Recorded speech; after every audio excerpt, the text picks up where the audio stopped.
minutes of the previous meeting. As we do in a regular meeting, everybody's seen them, everybody's read them, I'm sure. Does anybody, if you have a question or an addition, please raise your hand. Kathy Hi, has a Bruce. Yes. I just wanted to make this little note as far as what I had, what is recorded of what I had said. What is written in the minutes is actually factual, but really doesn't reflect what I really said. I would like the minutes to show that I acknowledge the stewardship of the residents of Dunham's Bay. This was in regard to the Dunham's Bay project by Matt O'Hara. So I would like the minutes to show that I acknowledge the stewardship of the residents of Dunham's Bay, that they had worked very hard to upgrade and in some cases replace their septic systems.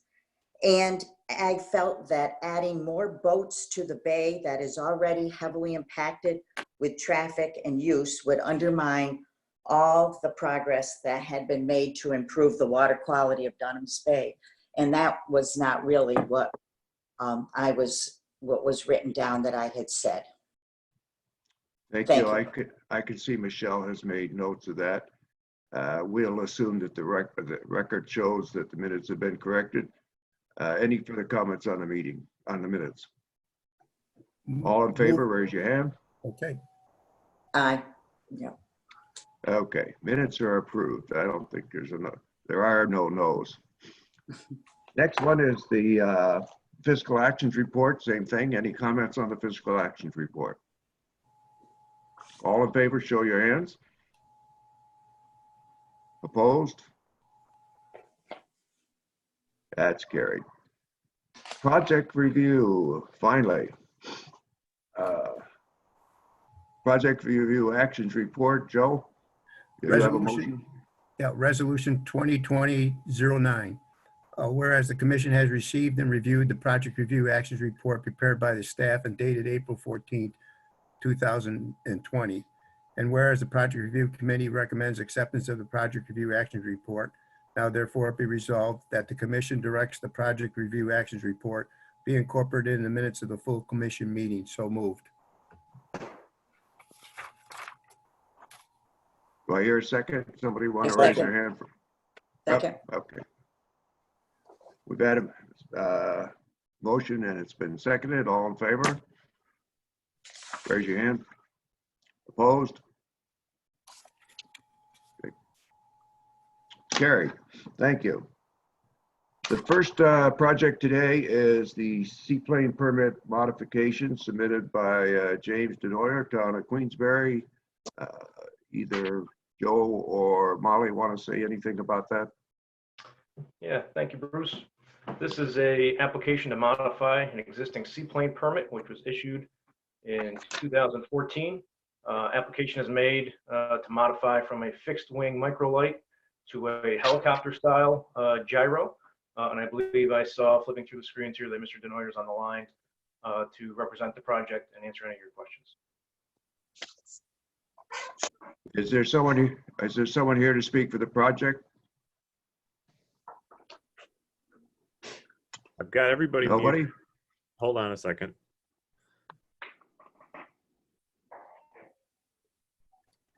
Joe Thune, what's the name of the individual that we're wishing to hear from? I believe it's Thomas. Thomas's iPhone. Find him. There he is. Good morning. Good morning.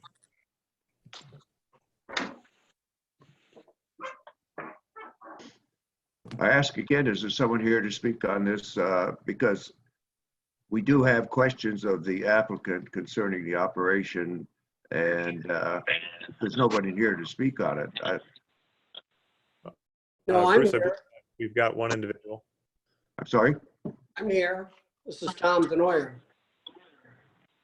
Tom Denoyer is his on screen. His name is Thomas's iPhone. I believe he's the applicant. He can speak. So far I haven't heard him. Yes, I'm here. Okay, I see you. Go ahead. And, Okay, good morning. good morning, Tom. Can you give us a brief explanation of your operation? Yeah, basically it is it's a small gyrocopter, 2-passenger. Basically, goes off of floats, has a short takeoff range, very quiet, probably even quieter than our last machine. And we're just looking to update our permit to allow that to be stored on our lift. Do any commissioners in particular have a question?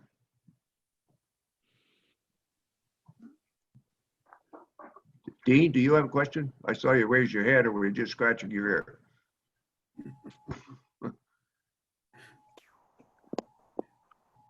Tom, I have, if nobody else has a question, you do not have to operate under FAA rules since they asked you to, the ultralight people, to make your own rules, correct?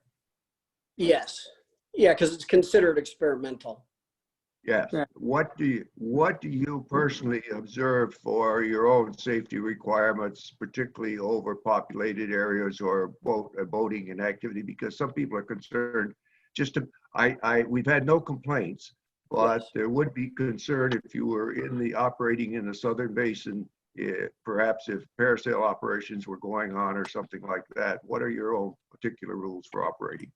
Well, I am licensed. I went and got my license, sport pilot gyro for that. I have about 240 hours of flight. During the non-summer, I fly it out of Glens Falls Airport. I have a hangar over there. But I adhere to, all the FAA, although I don't have to. I don't fly low. I stay out of the southern basin. I do have,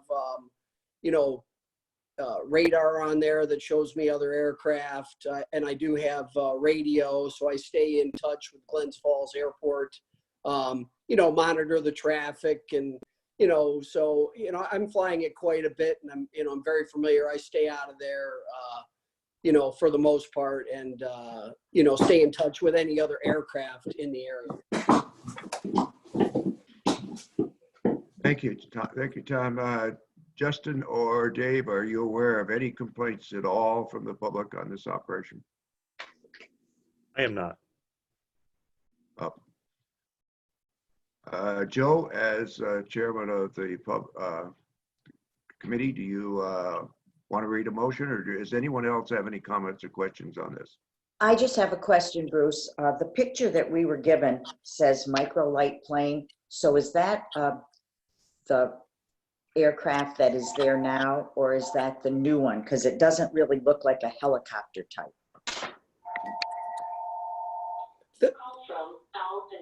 The picture I submitted, can you hear me? Yes. Can you hear me? Yes. Okay, sorry about that. There's ringing in the background. The picture I submitted is of the gyrocopter, with the application, but I don't know what you have in front of you. Yes, Kathy, page 26 of your packet shows a schematic, sort of an engineering type schematic, and that is the helicopter auto gyro. This one that I'm holding up? No. No, That's the old one. that's the old one. Okay. No, that's the plane. That's the microlight plane. That's the old one. Correct. Kathy, you're muted. Okay. I don't think the aesthetics of what the aircraft looks like is germane to whether or not we give them a permit. It's not a Spitfire, but it still is an aircraft. And Dean, Yeah, I think you just raised wanted to your be hand. sure that we had it on the record that this Go ahead. helicopter is replacing the other one, not in addition to. Correct. That's correct. That's That's correct. correct. It's a replacement, substitution. I see no further discussion on this necessary. Do you, Joe? No. Resolution. Then why don't you pick a resolution? Resolution 2020-10, application numbers 5234-6-20 SPS. Applicant is James Nadoyer. Whereas the applicant has applied for a seaplane permit modification to replace a micro light plane with a helicopter, and whereas the Lake George Park Commission has reviewed the application, supporting documents, comments received, and other information which appears in the record, and the commission has made a determination that the project is an unlicensed pursuant to State Environmental Quality Review Act 6 NYCRR 617.5, and as lead agency for the purpose of the State Environmental Quality Review Act, has made a determination that the project will have no significant impact on the environment, and the action is considered to be a major project pursuant to 6 NYCRR 645-5.3. Public notice has been published and distributed as required, and whereas the commission finds the project will have no adverse impact on the health, safety, and welfare of the public, the environment, or the resources of the park, will not alter the essential character of the area in which it is proposed, will not lead to congestion in the park, and will not have an undue visual, cultural, audible impact on the neighborhood or the park. Now therefore be resolved, the Lake George Park Commission hereby resolves to approve the above application. So moved. Second. See a second by Bill Mason, is that correct? We've had the motion made and a second. Any further discussion? All in favor by a show of hands? Opposed? Motion's carried. Thank you. Okay, thank you, everyone. Thank you, Tom, for your presentation. Yes, Why everybody, safe? everybody Why stay safe? safe, and I guess I'm out of the meeting, right? You don't need me anymore? You're good. You're good to go, Tom. Okay, No, thank you you're all very fine. much. You can go check your airport. Okay, All yeah, right, thank you. good day to fly. All right, have a good day. Thank you. Stay safe. Yep. Bye-bye. Bye-bye. The second project is a wharf modification by Coulter, town of Putnam. Joe, Molly, whoever. Yep, thank you, Bruce. This is an application for a dock modification that requires a variance. The applicant, the Coulters, purchased this property in 2018 with a 34-foot dock on the property. The dock is only approved currently for a 24-foot in length. The Coulters have signed an order on consent that said they will rectify this and bring it back to the 24-foot length. I think by sometime in June, but in the interim, they are afforded the opportunity to seek a variance to maintain the dock in its current configuration, and that's what they're applying for here. So again, extending from 24 feet to 34 feet, and the dock is entirely located in the 20-foot setbacks. So that's the variance, and also it should be noted, the lakefront only has 40 feet of lakefront, and 45 feet is required for a dock. So things are a little tight to begin with. I did see that the Coulters appear to be signed on, so I will hand it over to them at this point to discuss their application. Yes, Bob Colt, my wife Sandy. You explained we purchased the property back in November. And at the time we thought there was a 34-foot dock and actually measured it, not realizing that 10 foot of that 34-foot was actually on the shore because there's a landing and then the dock. So what we'd like to do is basically what we're asking is that we maintain it at the same length it is now, which is 34 foot, which would include the dock, the decking on shore. What it is, the deck on shore, and then the dock reaches off of that. Thank you, Bob. We've been in Gold Bay for many, many years, and certainly never been a problem. That's for sure.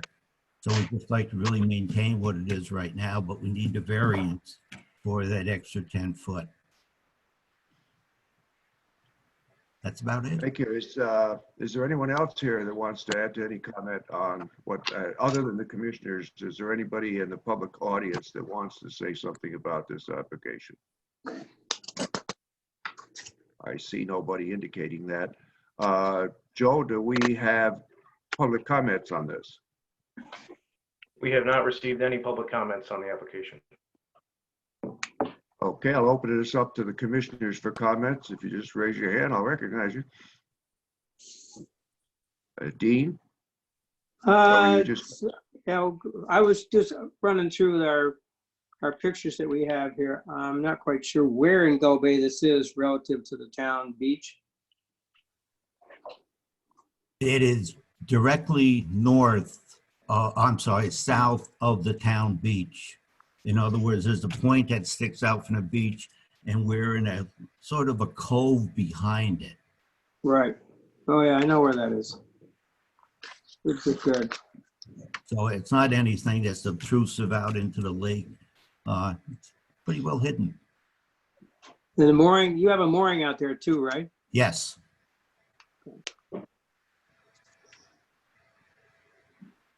I have a question, basically for staff.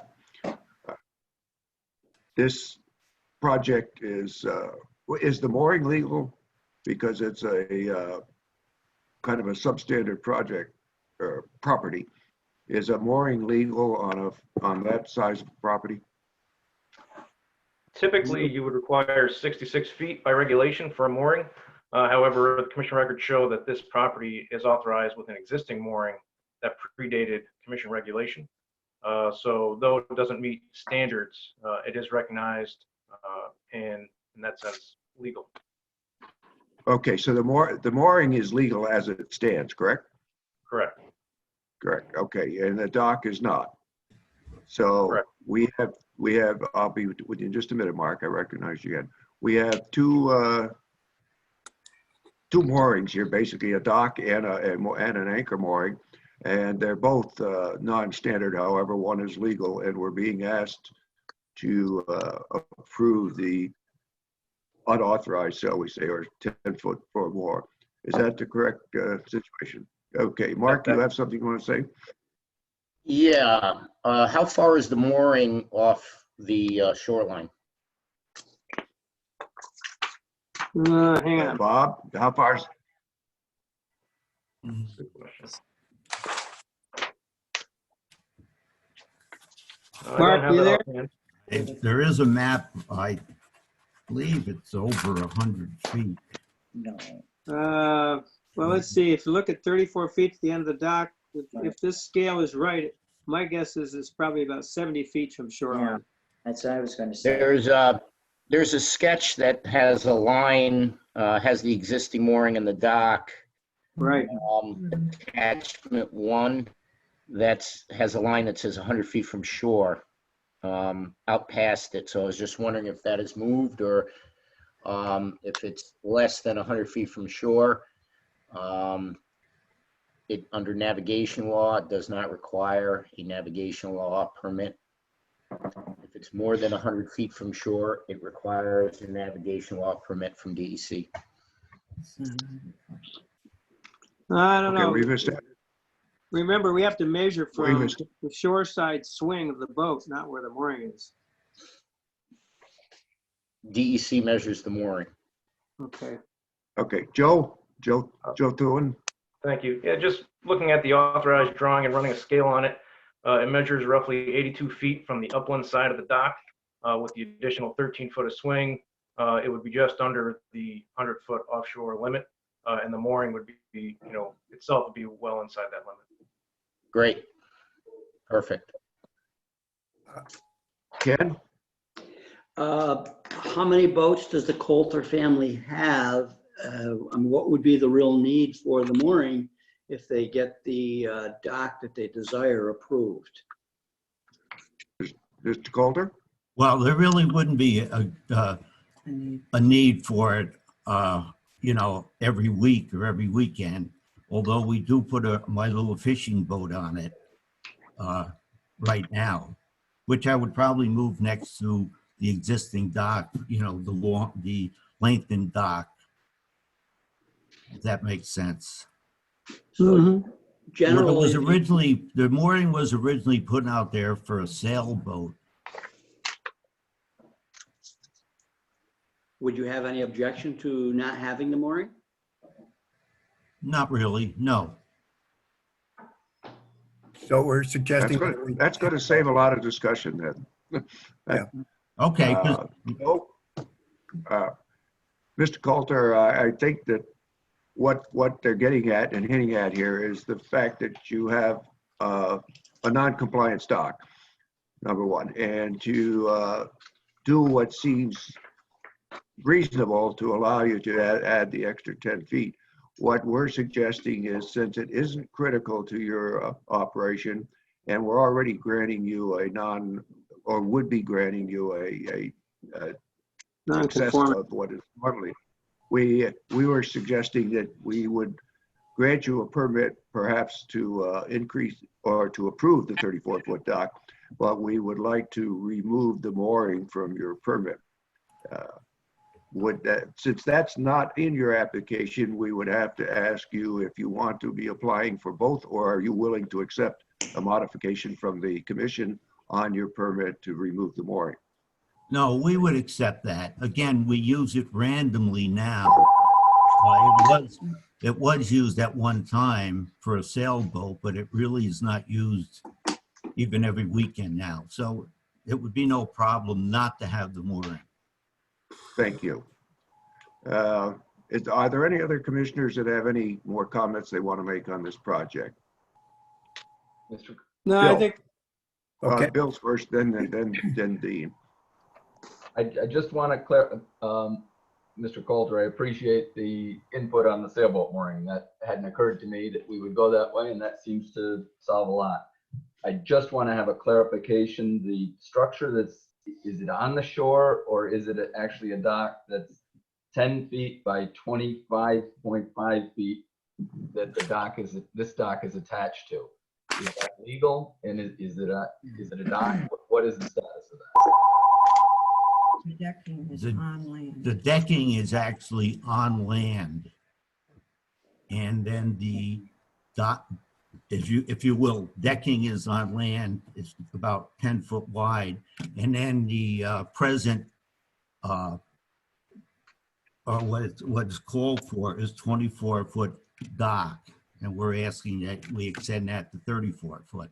Okay, and that's attached to that. And staff, is that fine the way that is? There's no issues with that dock along shore?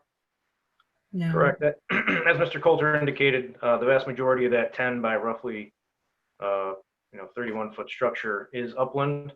Looking at the pictures, there might be a little bit of the northwestern corner, which is over the mean high.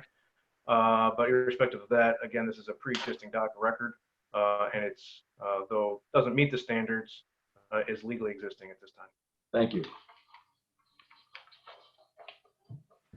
Anybody else have any comments or questions?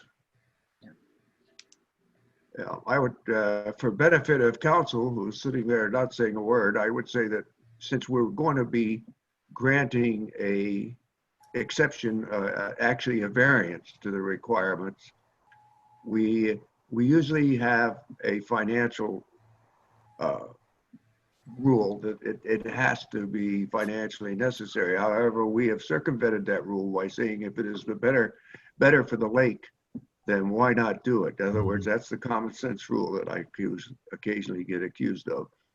So I'm suggesting that to council, if she will agree, that the common sense rule to protect the lake doesn't require a hardship, specific hardship justification at this point. How do you feel about that, council? Mr. Chairman, if you feel that that is doable, then I have no legal issues with you using that. That's a good judicious answer. Thank you. Anybody else have any other questions or comments they want to make before we ask Joe to read a resolution on this? I would suggest, Joe, that you enter in the qualification that the mooring be not a part of this permit, that it be removed, okay? Yep. Okay. Resolution 2020-11, application number 5346-37-19 DM. Applicant is Robert Coulter. Whereas the applicant has applied for permit for wharf modification to lengthen a pier, the Lake George Park Commission has reviewed the application, supporting documents, comments received, and other information which appears in the record. And the commission has made a determination pursuant to 6 NY CRR 645-3.6 and the State Environmental Quality Review Act 6 NY CRR 617.5 that the project is a type 2 action, does not require further review of potential environmental impacts pursuant to this act. The action is considered to be a minor project pursuant to 6 NY CRR 645-5.3, and the public notice has been published and distributed, And whereas the applicant has requested a variance from 6 NY CRR 646-1.1C, the 20-foot sideline setback. Whereas the applicant has demonstrated that the strict conformance with the regulations will cause unnecessary hardship due to unique and peculiar circumstances which impose substantial financial and technical and safety burdens. And the commission finds that there is no reasonable possibility that the applicant's property, or if no property is involved, the continuation of the applicant's business, the enterprise, use or activity will bring a reasonable return following conformance with the regulations. And whereas the commission finds the project will have no adverse impact on the health, safety, or welfare of the public, the environment, or the resources of the park, will not alter the essential character of the area in which it is proposed, will not lead to a congestion in the park, will not have any undue visual, cultural, audible impact on the neighborhood or the park. Now it therefore be resolved that the Lake George Park Commission here approves the request for a variance, approves the above application with the condition that the mooring is removed. So moved. Thank you. Second. I see a couple of hands for I assume they were for seconds. I saw Ken Parker and Bill Mason's hand. You pick, Michelle, pick whatever one you want for the second. We've had a motion to approve with the exception that the mooring has been excluded. Any further comments on the motion? It has been seconded. There being no further comments, would you please all show by hands that are in favor of the application? Opposed? And Kathy, your hand was lingering up there. Is that an opposed or is that? No, that's an approved. Okay. Okay, I see no opposition and the motion is carried and the application has been approved as amended. Thank you, Mr. Coulter. And thank you. The third application before today is a wharf modification by Sandra Smith-Zahowski, Town of Hague. Joe? Thank you, Chairman. This is an application for a dock modification. This should look familiar. The commission did review a similar application in 2019. The applicant currently has a 74-foot dock, which is non-compliant and subject to enforcement and needs to be removed by date certain. However, is offered the opportunity to seek variance in the interim and is asking for a 64-foot long, 32-foot wide L-shaped dock. And this requires a variance because it extends more than 40 feet from the mean low water mark. Looking at our attendees, I can see a representative from the Smith-Zahowski family. So I'll turn over to that person at this time to discuss the application and answer any of your questions. Joe, I'm going to interrupt you. I just tried to unmute the user Sandra Smith-Zahowski and quite a bit of feedback. So I'm going to unmute them again and see if we still have that feedback issue. Hello. Hi, Sandra. Hi. I'm sorry I couldn't get the Zoom to work. Oh, it's okay. Sandra, we're getting a little bit of feedback. Is this better? That does seem Hello? to be better. Okay. I'm sorry. I couldn't get the Zoom to work and I couldn't get anything to work. So I only have it on my cell phone. That's fine. And it's really low, so I can hardly hear you. So I hope that's okay. Okay, well, we can hear you. If you need us to repeat something, just ask. Okay. All right. Thank you very much. Sure. Joe, I'm turning it back over to you. Okay, that was my summary. I don't know, Bruce, if you have any questions or if the applicant wants to add any more with respect to the application. Yeah, I would have, Joe, I have a couple of questions for staff before we turn it over to the applicant. Would you explain exactly what it is in violation of our regulations as pertains to the length of the pier away from shore, the square footage, and the length of the L and any sideline? Just make it clear. I know it's in the application, but I want it to be clear. Thank you. Yeah, this is a relatively shallow area of the lake. Our regulations do allow docks to extend up to 40 feet from the mean low water mark. This dock in particular extends beyond that. Currently what they're requesting is a dock that'll be 46 to 47 feet from the mean low water mark, so 6 to 7 feet beyond where it should be. And of course, that's 10 feet less than what they have now. So currently the dock extends roughly 16 to 17 feet from where it should be. So a little too far offshore, but not an uncommon request in areas where we have deltas and other natural conditions that cause shallow water. Okay, and concerns the request, the L request. In what way is the L illegal? Not just distance from shore, but. Sure. So the requested L requires a variance. So the overall length requires a variance. And as the L is positioned, it parallels the mean low water mark, but is lakeward of that 40-foot restriction. So the entirety of the L is too far offshore with respect to the mean low water mark. Oh, is it in any sideline violations? I do not believe it reflects a sideline violation based on the history of review and the manner in which we applied those setbacks at the time of the initial authorization. Okay, is the applicant, I think we ought to give the applicant a chance to talk about this. Hi, can you hear me?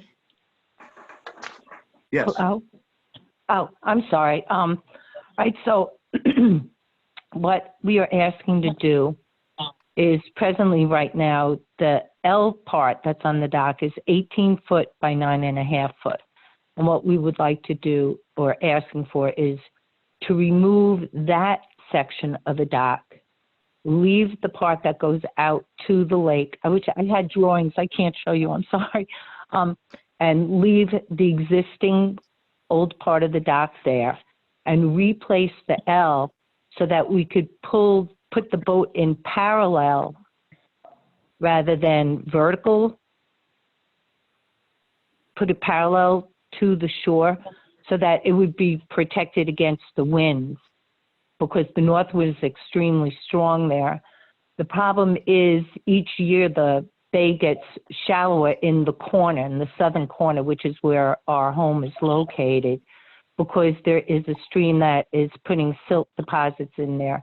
And each year it gets shallower and shallower, and it spreads from there heading towards the north. So now it's made a big impact on our dock, and it makes it very shallow so that during storms and everything, all that silt is brought up, it's redistributed around our dock, and it's making it very shallow. So what we're asking for is to make an L so that we can put the boat in parallel-wise so that because it's so shallow at the end of the dock, it would be all right that way.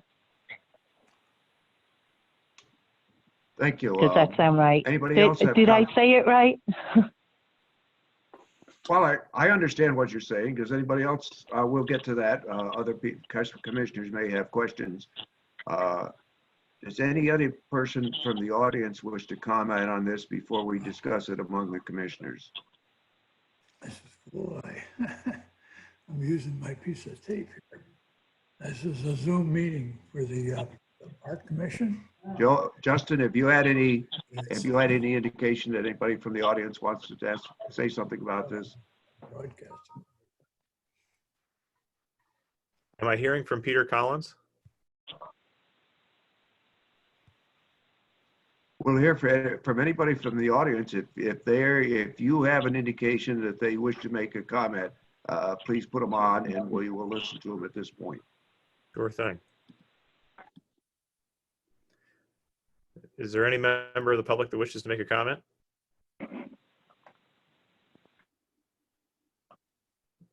Let's see here. I see a gentleman here. Username Kathy with a K. Yep.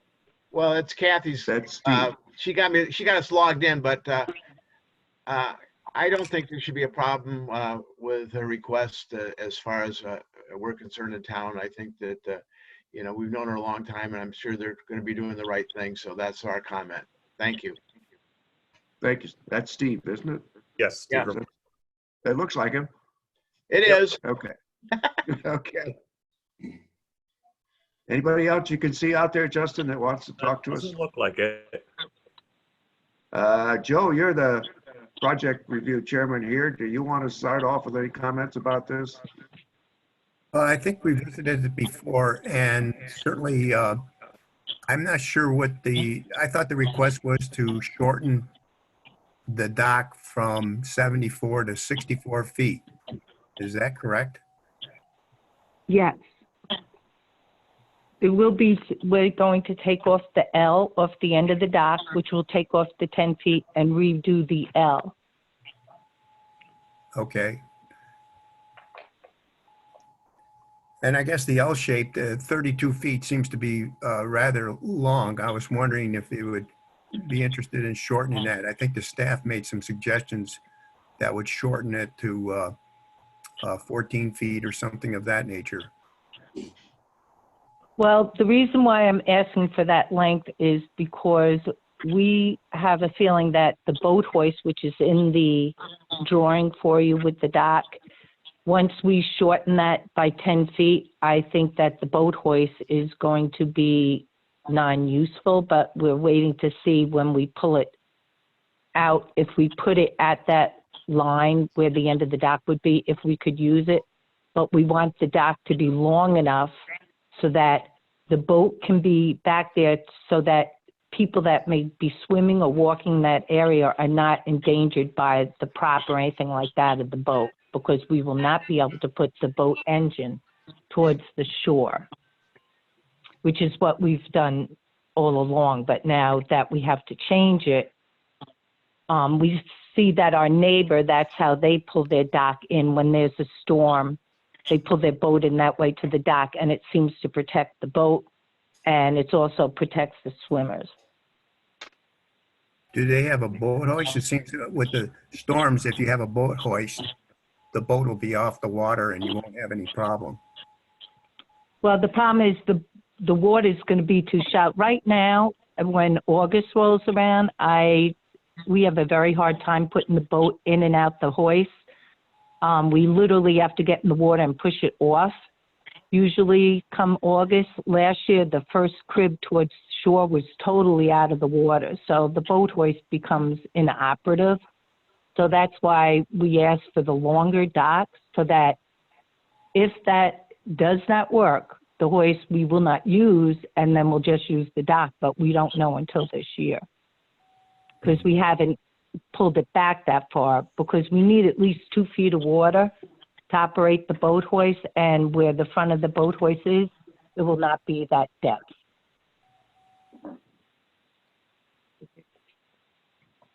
Yeah, our neighbor stock is over 32 foot, so that's why we did it by that mode. The L. Okay. Ken Parker? What's the size lengthwise of the current boat? The current boat right now is 23 foot. All right, so we're not really, it's with the width of the dock at 4 foot and that's 27, and I want to have a leeway of some footage from the prop of the engine, because we will have to put the engine up. We won't be able to leave it down anymore, especially in a storm. When that north wind blows, I mean, the waves crash over the dock, they go over our wall. It can be extremely rough, so that's why we wanted it to be protected. Right. My question on the L-shaped is if we're talking about a 23, 24 foot boat, but we're asking for 32 feet of dock length. I've had my boat against docks, more closely aligned to the length of the boat, and using spring lines and whatnot, or whips. It's a workable deal. That's all. Well, the reason why the dock is 4 foot wide, so that would take off 4. That would make it 27. And you need, or 28, you need at least 2 foot in the back and 2 foot in the front for the boat, because of the situation where it is, because it's so rough. So because our neighbor's dock was, I believe it's longer than that, And they said that works for them. That's why I said 32. I don't want it longer than that. That's just, you know, I didn't want to do the 36 or 40 foot.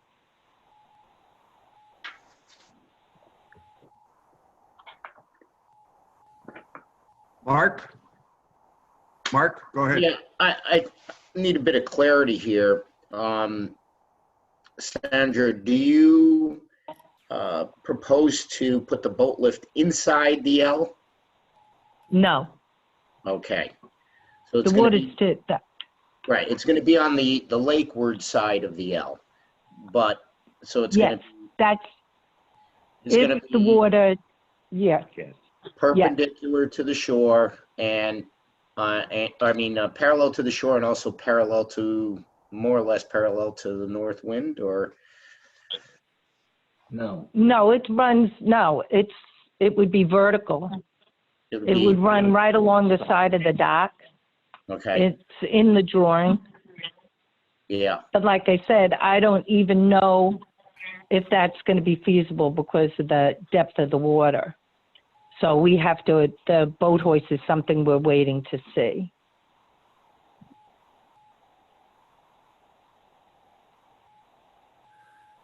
Sandra, I thought we were originally only dealing with one boat. Now I'm a little confused. I have the covered boat lift that will be running perpendicular, you know, you're going to point the bow in and the engine will be towards the, you know, the north. And then you also want another boat on the inside of the L, or are we dealing with one boat here or two boats now? All right, we're dealing with one boat.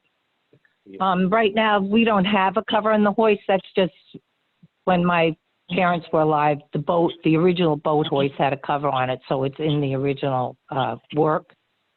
We only have one boat, but I don't know about the boat hoist because the water's going to be shallower.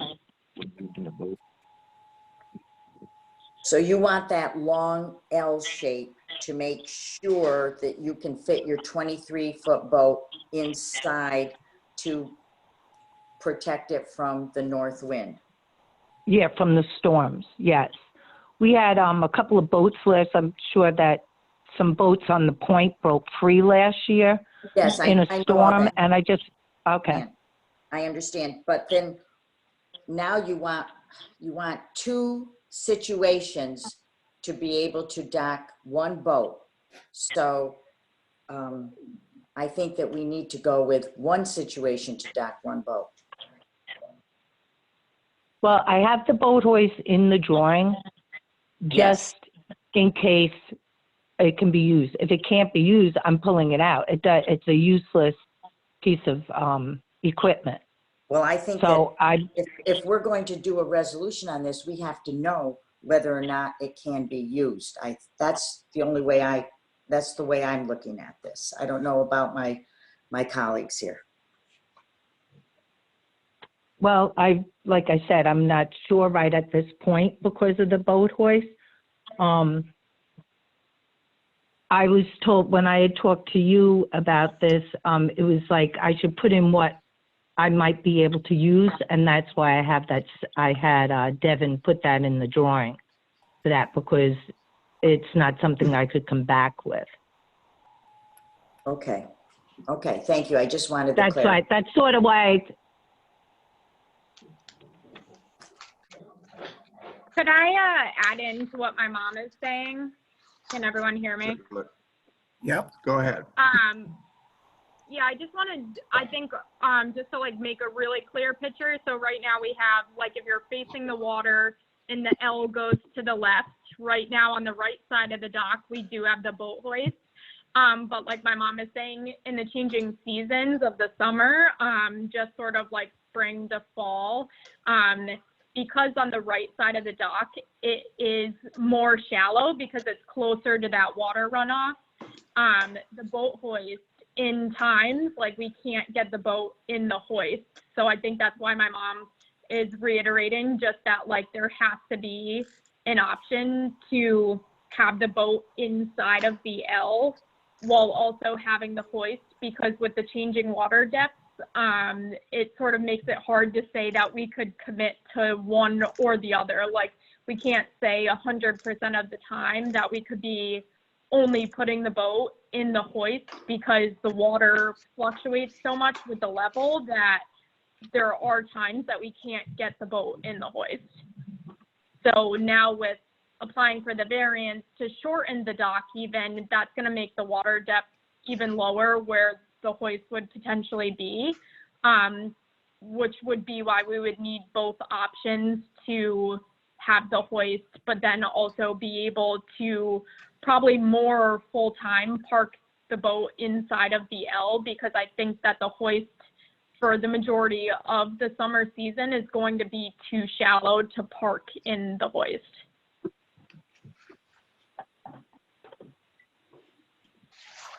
Okay. Ken, I see your hand, Dean. Ken, you had your hand up first, a minute ago. Go ahead, Ken. Thank you. I am confused at this point. If the boat is going to be kept part-time on the inside of the L versus coming straight in and parking it on the southerly side of the straight part of the dock, my guess is that if there's any roughness to the lake, which we all know is not a rare occurrence, it would be as difficult to navigate the boat to come into the inside of the L, because that sounds to me like it's the exact same water and depth kind of issues as it to just pulling the boat up, coming in straight and pulling the boat up to the what we'll call the right-hand side of the dock, looking out towards the lake. You know, she's talking about making a very sharp turn there as an option, unless I'm wrong. Okay, Dean, you had your hand up. Dean? Unless I'm reading this wrong, that boat lift is in You're the not setback. on, Dean. Am I on? Guys hearing what I'm saying here? Yes? We No? can hear you now. Okay, good. I think from what I'm reading on the schematics here, the boat lift is in the setback, it looks to me like, number one. Number two, the extension of the L is almost 10 feet longer than what they have now. Boat's 23 feet long. That's a 28-foot extension sideways, it looks like. So if they're not sure they're going to need that boat lift, I think we ought to take it out of there.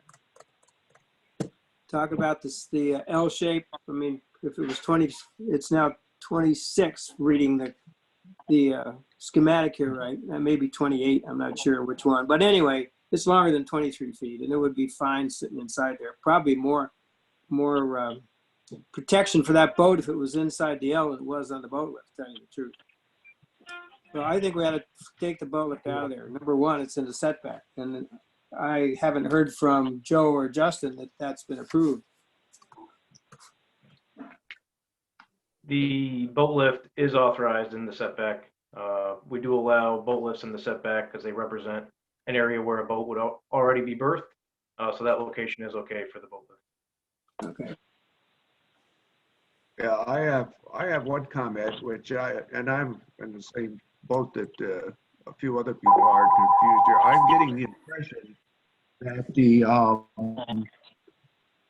L is being used as a windbreak more than is necessary for a dock. I don't see the L being used as a docking portion. I feel it's being used as a windbreak, basically.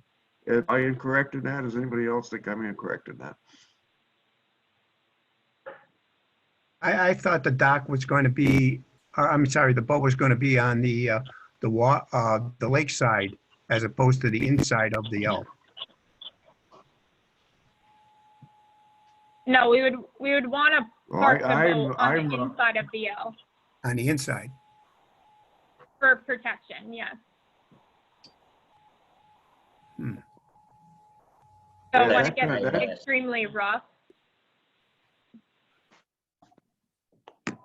it gets extremely rough, the boat would be bumping into the outside of the dock unless they parked it inside of the L, in which case then it would be going with the direction of the wind. Mark?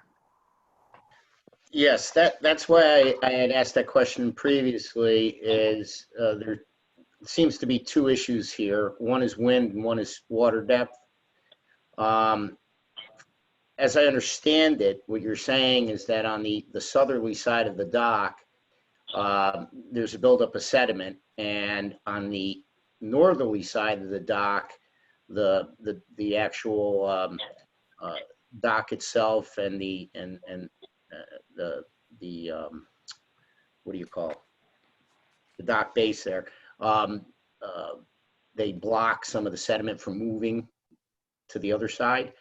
And so in order to have deeper water, it's on the north side of the dock, and to also protect from the wind, it's inside the L, and you need that length of the L to cover the length of the boat from the inside. That's why you're saying -4 feet, because it'll be on the inside of the L, not on the lakeward side of the L. Is that correct? Yeah. Okay. All right. And the width of the L is 8 feet by 32, is that?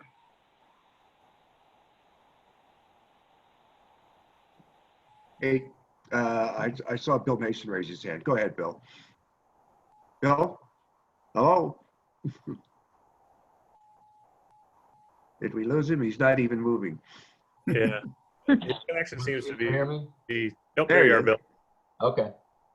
Geez, you got me now? Yeah. Okay. I'm at a loss as to why we're having a hard time on this. I see that they were out of compliance, but they are shortening the dock. They're moving, I see that they're moving the boat lift in, and I understand everything they're saying, that the boat lift might then be a problem, docking a boat at it. But we've heard from, you've lost me?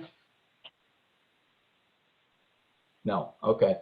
So the boat lift, Joe Thune is telling us that it's in the setback, but that's all right. And I see why they would want to put the boat inside of the 28, inside of the L, and 28 feet long for a 22 or 23 foot long boat seems reasonable to me. When I look at the aerial of the neighborhood, I think it starts to fit much better in the neighborhood. It matches the other docks in the neighborhood, and I don't have a problem with this at all. I'm trying to figure out why people are having a problem with them wanting two options for a boat, and I would want that if I owned this parcel.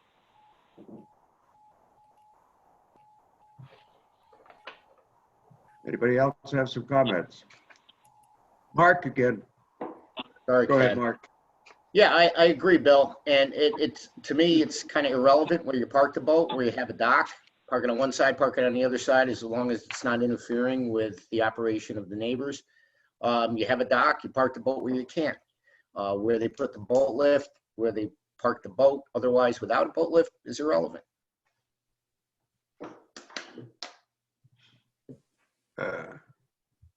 Ken Parker? The architect's drawing shows the L shape to be 8 feet wide. Is that wider than we normally allow? I mean, we're used to 4-foot docks. This is just simply a long dock with a shorter dock off to the end of it.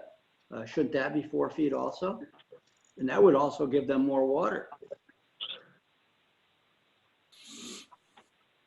From a regulatory standpoint, 8 foot is the maximum pier width that we allow, and it is commonly proposed. But you make a good point that the other pier is 4 feet in width. Would it be stable enough for just 4 feet?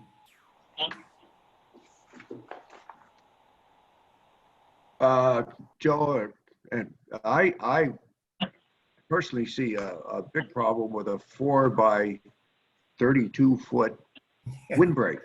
Right. I mean, it's really excessive. And Kent just made a good point. If it's narrower, you're going to be out further in deeper water. And I just would not approve. I'm gonna tell you right now, I couldn't accept an 8 by 32 foot windbreak. We just never haven't done that. We have put docks out longer to accommodate short depth, and I fully understand that. But I know a lot of people on the lake that have to turn their boat around and put the bow out because of weather, and they have to raise their motor so that they can do that. Matter of fact, I've had to do that. So I just having a problem with this 8 by 32 foot windbreak. Excuse me, Anybody else want to can I- respond? Excuse me? Just 1 second. I'm trying to, we're cutting everybody out here. Just a minute. I'll come back to the applicant in just a minute. Mr. Nishaw has woke up. He wants to make a comment. Jim? Two questions. What is the You better length? listen. You better move. Hey, Jim, you're breaking up badly. Why don't you try moving a little to the, What is the length of the neighbor's L? 36 foot. By 8 foot. It's 8 foot by 36 foot, and the dock is longer. Are there any objections from the neighbors? No. well, I'll ask Joe that.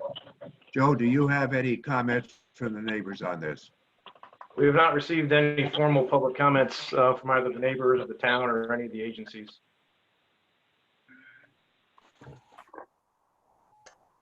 Bruce? Joe? Yeah, I have a question. If if the water depth is a little bit better on the north side of the dock, what if you just eliminated the L-shaped and put the boat lift on the north side of the dock?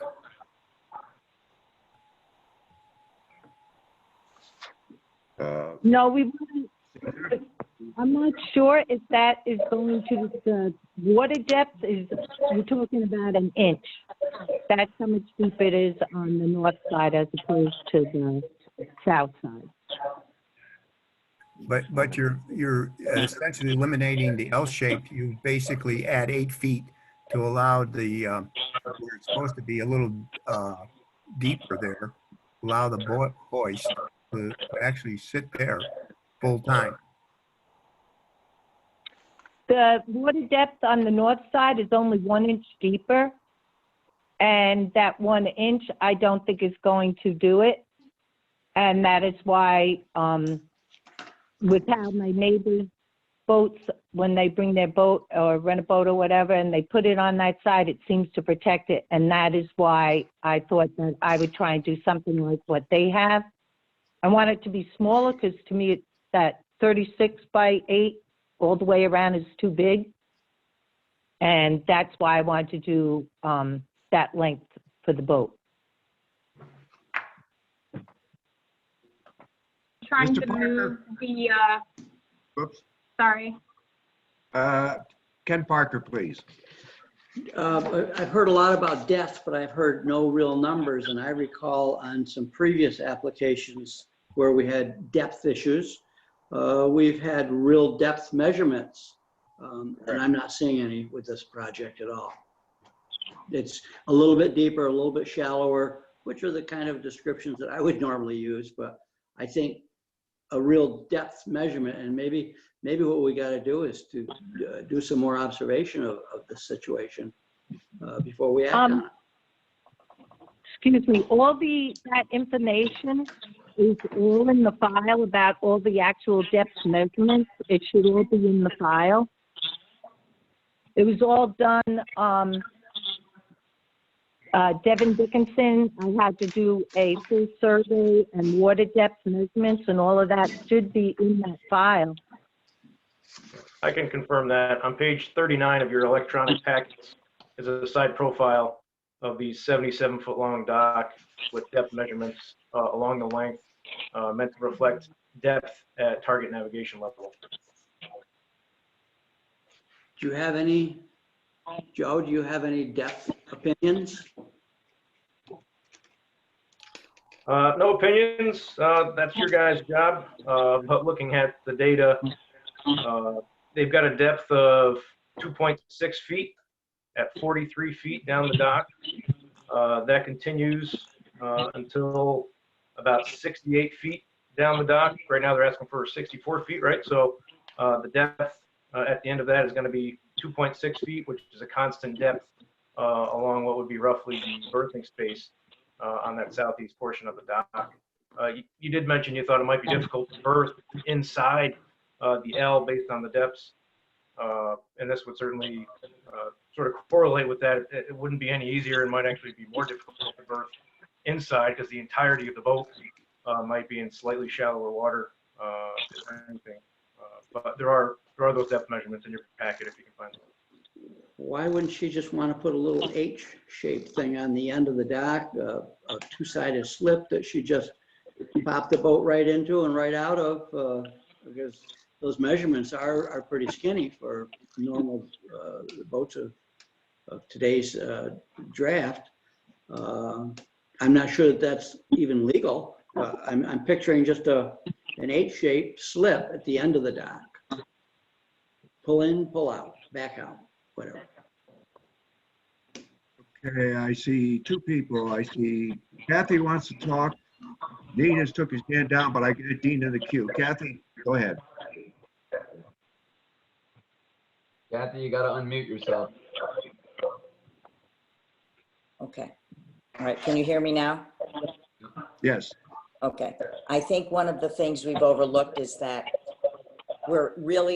the applicant really wants to increase the square footage because, and tell me if I'm wrong, and I don't want to make any erroneous assumption here, but that 8-foot width of that L part is also used to bring in lawn chairs and sit out there, and it's kind of like a deck to enjoy the lake. And I totally feel that we're increasing the square footage really too much and bringing it into a 4-foot width so we get more water for the boat to come in, and when it comes around, that's the way to go. But I think that we have also another motive for having the wide dock to act as a deck for your lawn furniture and to enjoy the lake sitting out there. Am I incorrect on that?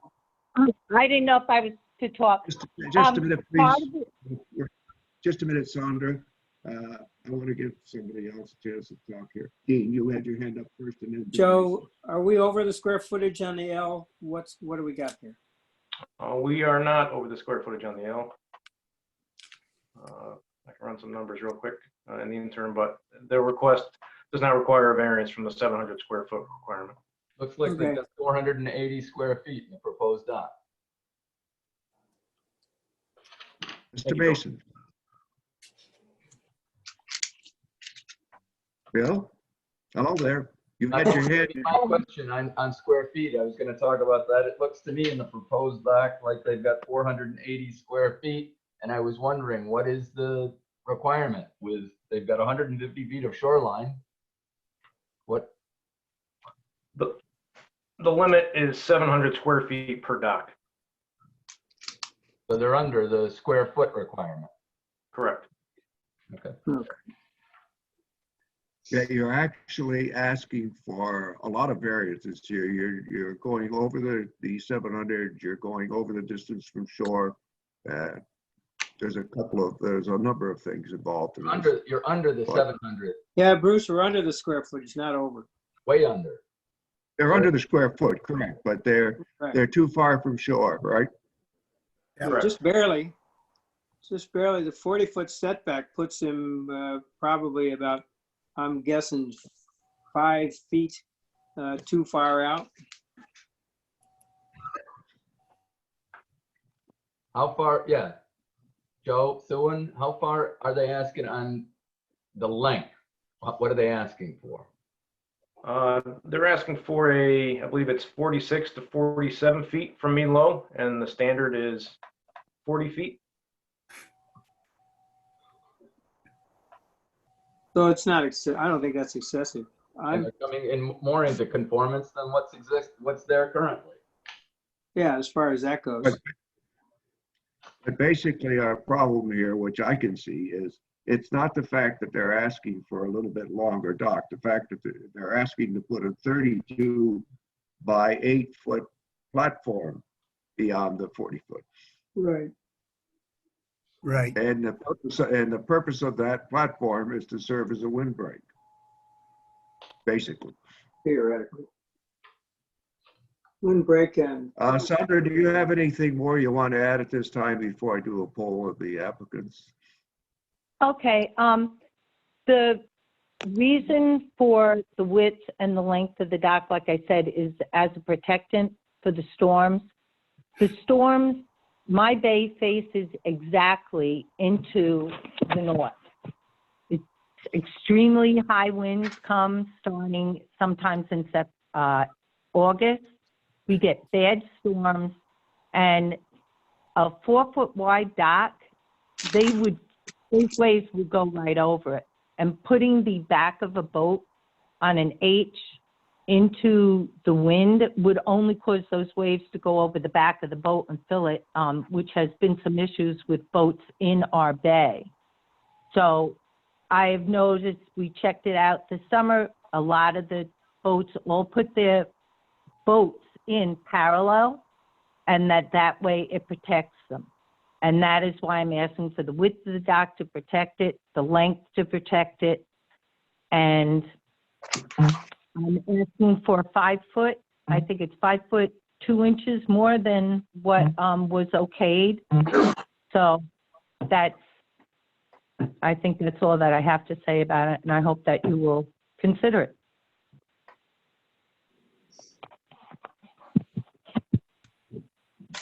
Anybody else have any comments they want to make? I have one suggestion. Has anybody looked at taking the boat lift and putting it on the other side of the dock? Puts it on the, as far as I can see from looking at the diagram, it puts it on the same place you want to build the windbreak, and putting a boat lift on that side, you can lift the boat out of the water. And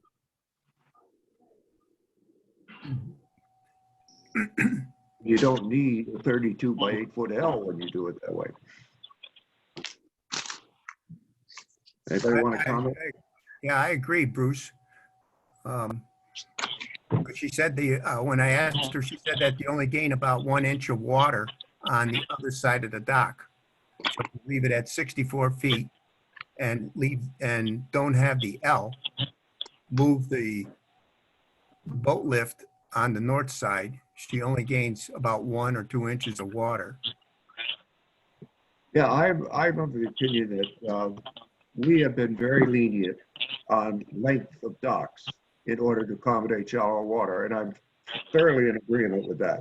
But I'm really having a problem with going out there 60 feet and putting a 4 by or an 8 by 32 foot platform when there are other methods of safely handling a boat in the wind. And there's certainly, if they've got enough depth to put a boat inside an 8 by 32 foot pier, they certainly have enough depth to put a boat in a lift on that side.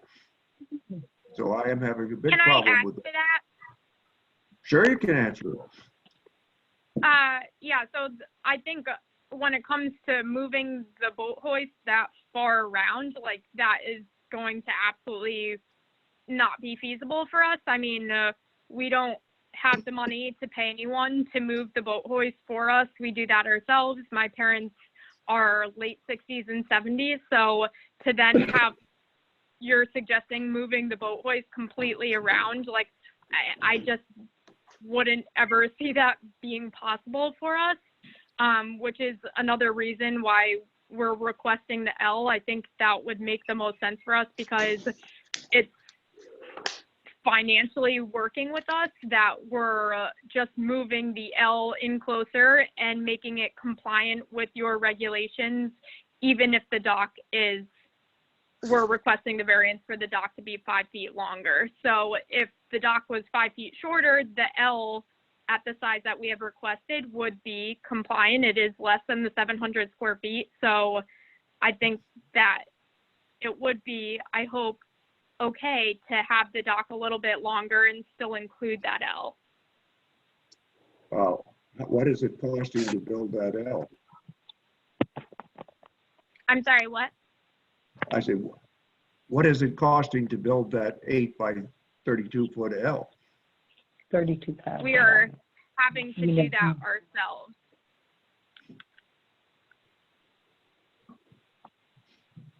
Hello, can I add something? I'm Bob Sahowski, Sandy's husband. Go ahead.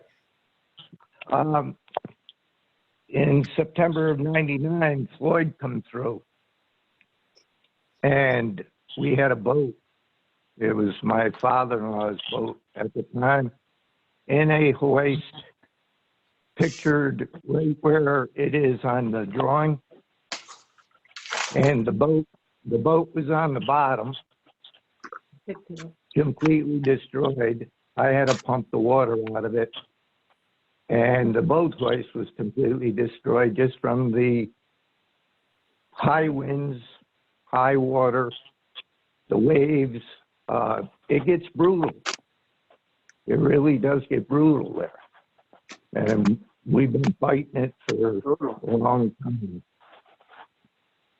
That is why the L is on there, pictured on there, and it'll conform to our neighbors, but still be smaller, shorter. That's that's all I wanted to put in there because Floyd really did damage. And it's probably not the last one that's going to come through there. Thank you. Dean?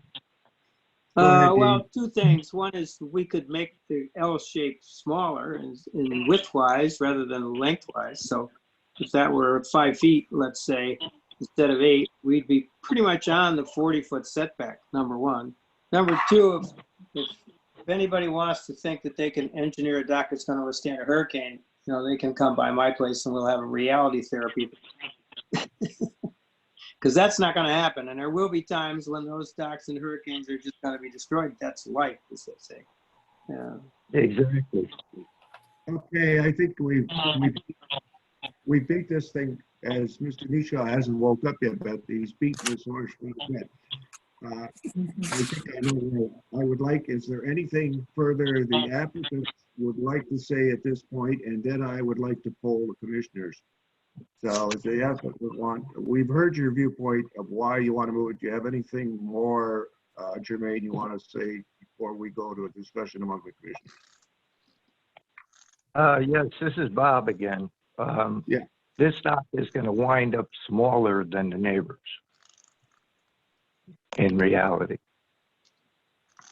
Even though it'll be 5 foot 2 inches further out, but it won't misconform with anybody else in the bay.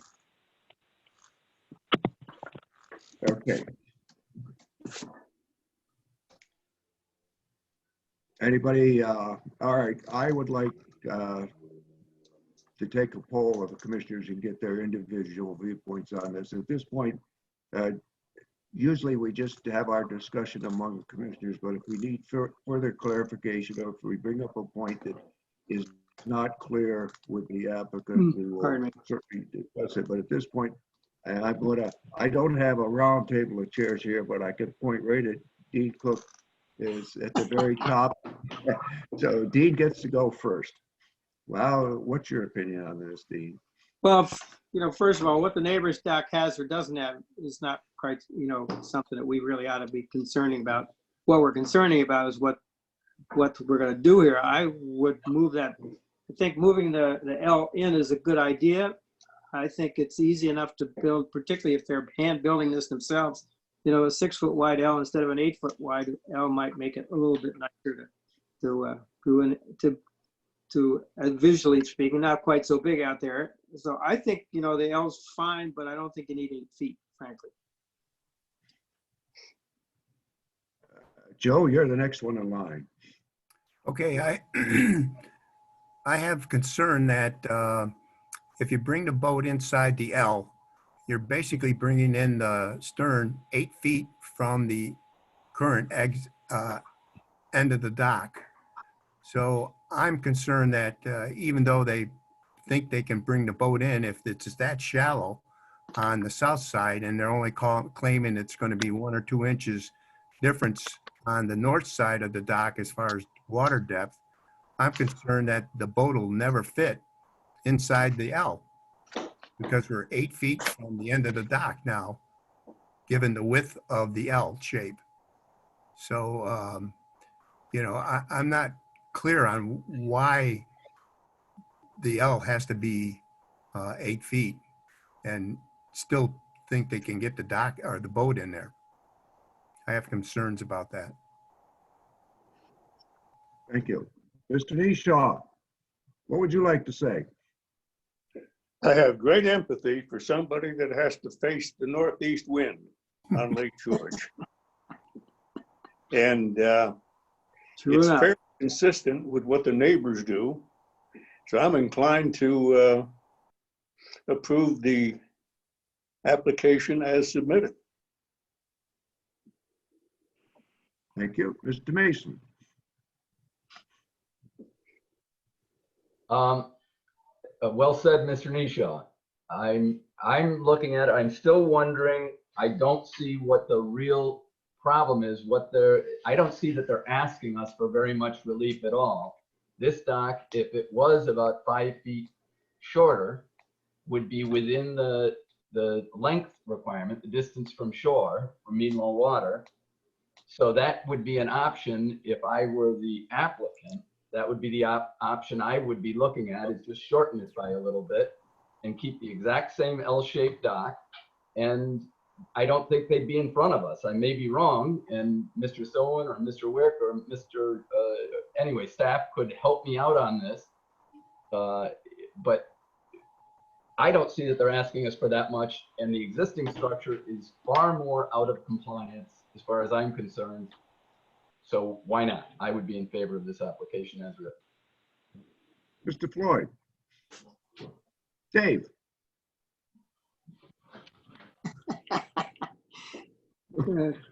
Jim, Is would you Dave reach sign down? honored? Dave, your sound honored. I don't think it's You calling on me? Oh. Good morning.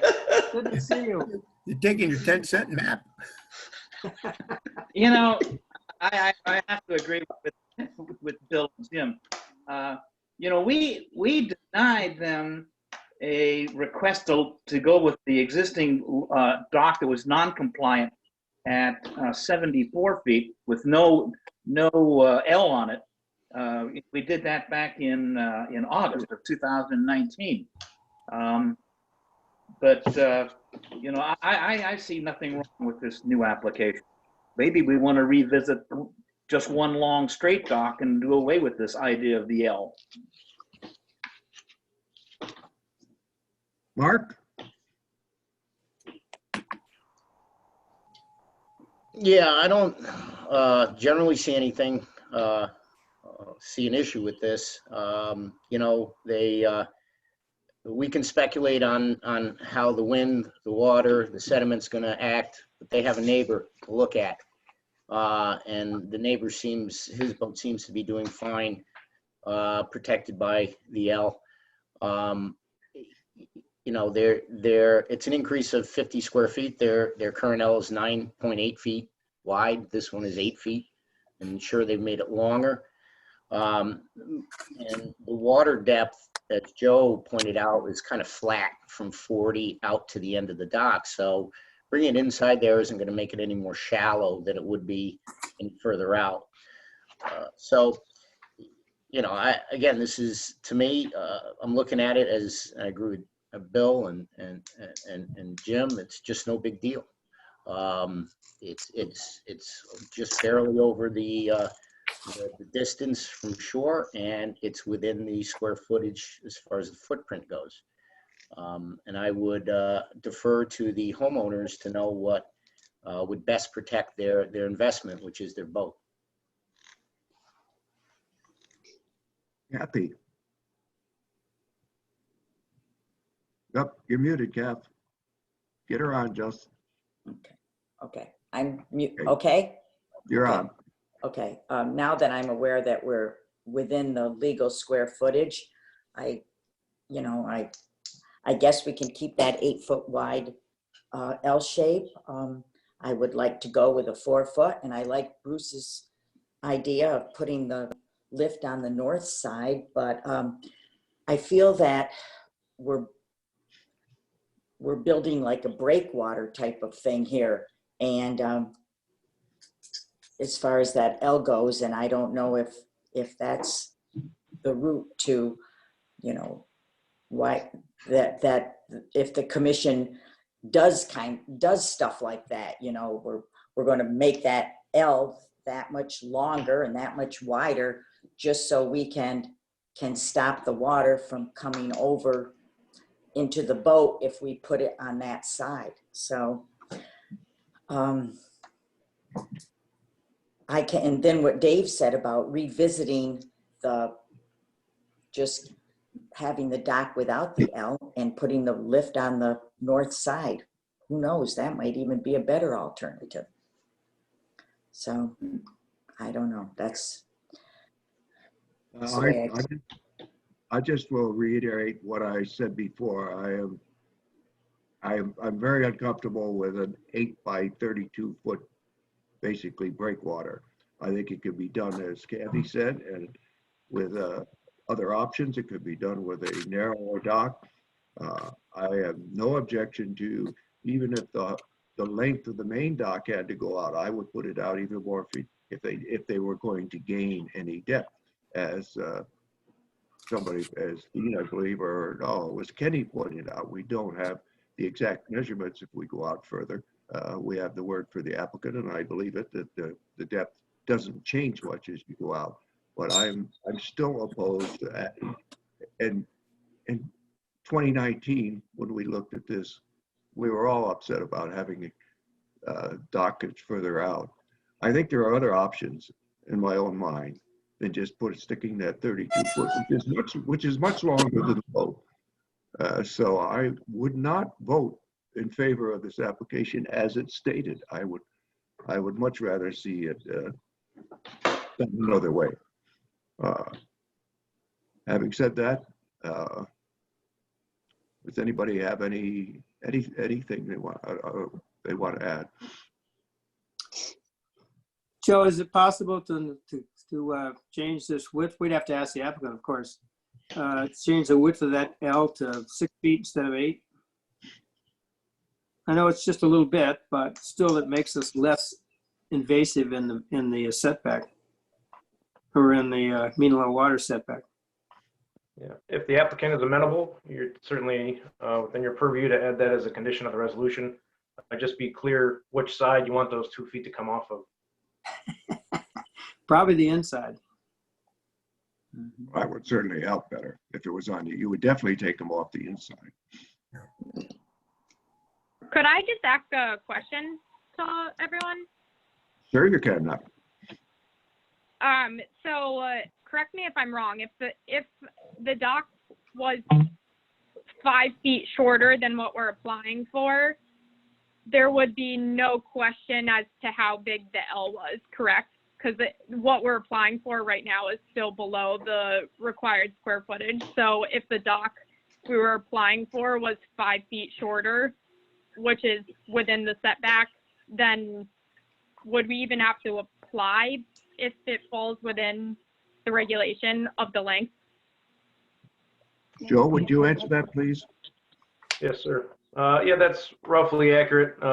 As you can see on the drawing, the L shape sort of straddles the 40-foot line from mean low water mark, so it's a little variable.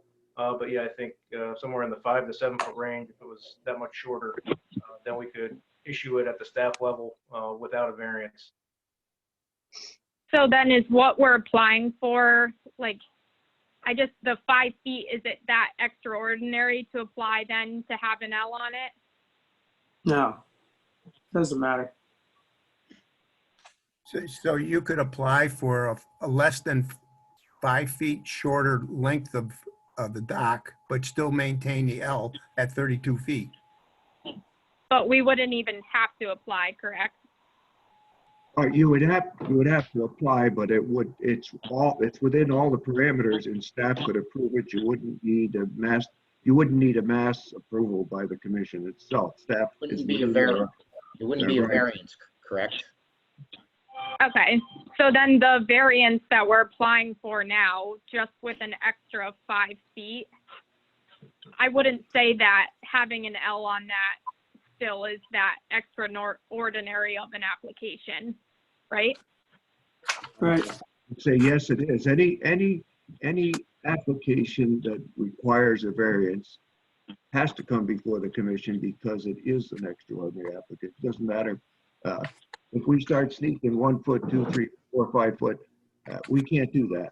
If it goes outside the limited parameters, the entire commission has to look at it. If it's in the limited parameters, staff can look at it if it makes sense and nobody objects. You can do it. Okay. Right, of course. I So I also think- had a, So, it's, I don't know, Rachel, was that you there? Rachel? Yeah, sorry. I think Go to ahead. answer your question very simply, if that dock were right on the mean low water line, which means you'd have to probably take 4 or 5 feet off the front of it, then you wouldn't be talking to us today. Could be done as a permit issued from the staff, and you wouldn't come to us again. Okay, yeah, I just want to make sure, like, we're not crazy for wanting to have the L on there. I think a lot of people use the L, like everyone has said, for parking, et cetera, for their boats. So I just like, we're not crazy for wanting the L on there and wanting to have that option. So I hope that extra 5 feet is okay with you guys. You're not crazy at all for asking the L, but the point still is that the 5 foot to put the L out into a prohibited zone does bring into question obeying the regulations and using common sense. So that's the issue here. I mean, I would say, hey, if you're inside the parameters, you can make a circle dock for all I care, as long as it's inside the parameters. It doesn't matter. We're trying to solve the problem. What'd you think of that, Carol? The So new Ra- one.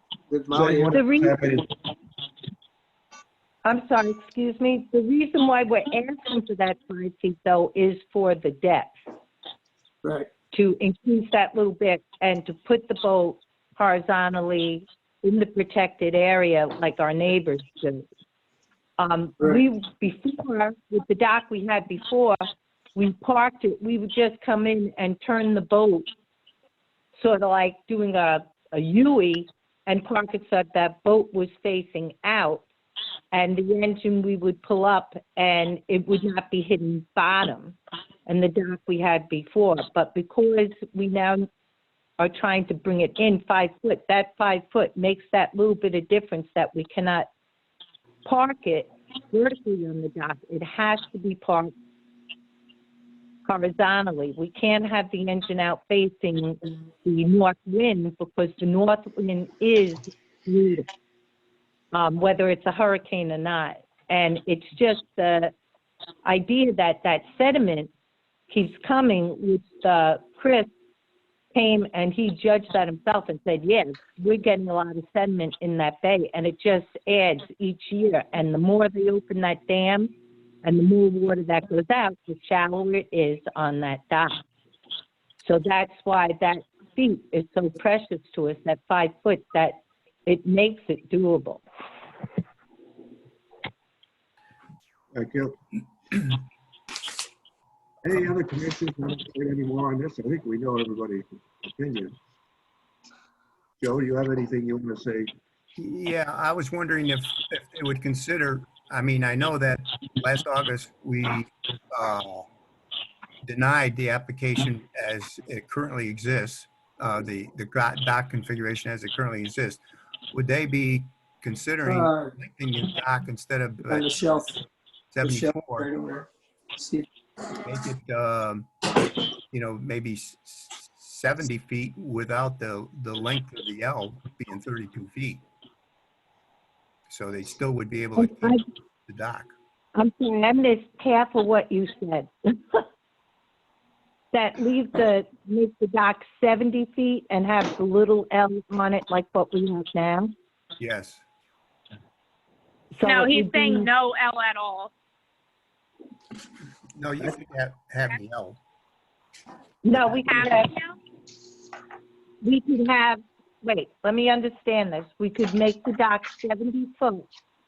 And the L that we have on the dock now, we would just bring it back to 4 foot and leave it like that? Correct. Let What do me you say think? one thing, Joe, and for the applicant also, because this application, we've got a lot of suggestions here. And I know that it's this time of the year when Mr. Parker normally tables stuff. But I think based on the fact that the applicant we're trying to work with the applicant. I am anyway, even though I'm being adamant, that there are a number of applications here that might possibly solve this problem. And as I said before, we're very accommodating on going out for depth for shallow water. I would like to say to the applicant that rather than take a risk of the thing being turned down because of some minor technicality, that we table this for 1 month and let the applicant work with staff on maybe some other slight alternate method of solving this problem, which would be perfectly acceptable to everybody else. And I would like to make a motion that we table this for a month, and with the proviso that staff and the applicant get together and look at more options, because I don't think we've explored the other options. And we're basically exploring them right here on screen at this moment. And so I'd like to make a motion that we table this with those conditions. Second it. Yeah, that's fine with me. I think that sit down. And Dean, excuse me, Dean. I hate to bring up parliamentary procedure, but a motion for table is not open for discussion once it's been seconded. You can turn it down and then we can go ahead. So we have a motion and a second to table this for 1 month and allow the applicant to get together with staff and explore other options. We may come back with this very same plan, but I don't think we've explored them enough. So with that said, I'd like to see a show of hands in favor of tabling the application. 1, 2, 3, 4, 5, 6. Bill Mason doesn't want to table it. Okay, I got one. We have enough. The application is tabled until next month. And the reason I'm doing this, Sandra, is to give you a chance, and Rachel, to get to talk with staff and explore other possible solutions to this. You may come back with the very same application. You may modify it slightly, but I think it would be better and easier for you to get what you need to solve your problem if we do it this way. Thank you very much. Can I ask you a question? Sandra, I wish if you have a question, it would be better if you called to Joe Thuen or Dave Wick and had a good discussion with them over the phone, because we're not going to be able to get you a good answer here today. Is that all right with you? No, that's what I was going to ask you. Could you tell me who I'm supposed to contact that I do this with? Joe Thuen. Joe Thuen. Okay. All right. I didn't know. I didn't know who was right there. Call the office and ask Joe Thuen. Okay. All right. Thank you. Bye. Thank you very much. I believe we've handled all of the projects. We now have the stormwater regulations. I believe this is a seeker request or something, or resolution on stormwater. Yeah. Yes, so this is a little bit of background. It says stream corridor regulations, but a quick update on where we are with the stormwater package, because they're separate right now. I'll probably ask Carla and Joe Thuen to jump in a little bit. A little bit of background for This has been going on for a little while, so just so everybody's aware, we've been working on stormwater regulations since the update to our stormwater regulations since January of 2017. That's about 3 years and 4 months. We've spent quite a bit of time doing background work, outreach. We've met with every municipality around Lake George, all the stakeholders, design groups, engineering groups, loggers, fishermen, everybody. We had dozens of meetings in 17 and 18. We documented all of our work and outreach. We've been working with DEC and APA, which are the two entities that are required to sign off on any stormwater regulation update that we do. They've been integral to this whole process. We submitted our first package on July 27th of 2018, and they lingered for a while down in Albany. There were some concerns that still remained between DEC and APA. So last fall, we all got back together again and kind of kicked it around. I think our commissioners are aware of this process. And we spent the past several months hashing through the remaining issues with DEC and APA. And I'm happy to report that right now DEC and APA are both fully supportive of where we are on our stormwater regulations.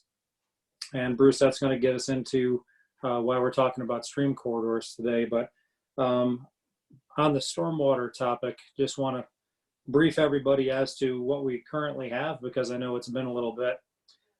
So we're really looking at 4 primary things in the stormwater regulations update. One, perhaps the most significant, we have 2 significant things really. One is retrofits for projects meeting the minor project classification. So minor project is anything over 5,000 square foot of new development or 1,000 square foot of new impervious area. If someone is going to be disturbing land within the Lake George watershed exceeding those thresholds, right now, they would be required to address the stormwater just from that new development on their property. What the commission is proposing is that not only do they address the new stormwater for that new development, but they also do their best efforts to address stormwater from the rest of the developed portion of that property to the maximum extent practicable, or a minimum of a ½ inch of water. That minimum of a ½ inch is about 1/5 of the volume that we require currently for new construction activities. It was seen as a good way to move forward and try to capture what is seen as the largest remaining water quality impact to Lake George, which is stormwater runoff from existing developed areas within the Lake George watershed. So that's number 1. Number 2, fertilizer restrictions within the Lake George watershed. As everybody knows, we have been working with and following the town of Queensbury and the town of Lake George as they implemented their fertilizer restrictions within 50 feet of water bodies. We're essentially mimicking that fertilizer restriction, or working to do so on a Lake George park-wide basis. Number 3 is streamlining and standardizing logging reviews. So for many years, back in my long time at Warren County Soil and Water, the logging reviews for the Park Commission were doled out to Warren County and Soil and Water Conservation, or those towns themselves that administer our jurisdiction. It's led to kind of a haphazard approach and a lot of gaps in coverage for trying to address the impacts from logging operations in Lake George Park.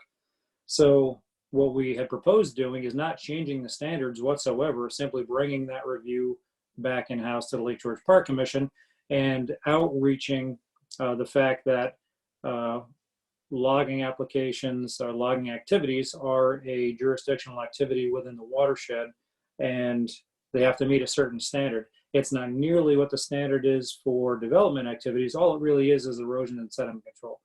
However, due to the kind of breakup of all the different reviews in the watershed, there's very low compliance, and more often than not, all the logging activities that come to the commission are simply from an enforcement standpoint, because the loggers didn't know, the foresters didn't know, and we're simply trying to make that an improvement for their benefit and for Lake George itself.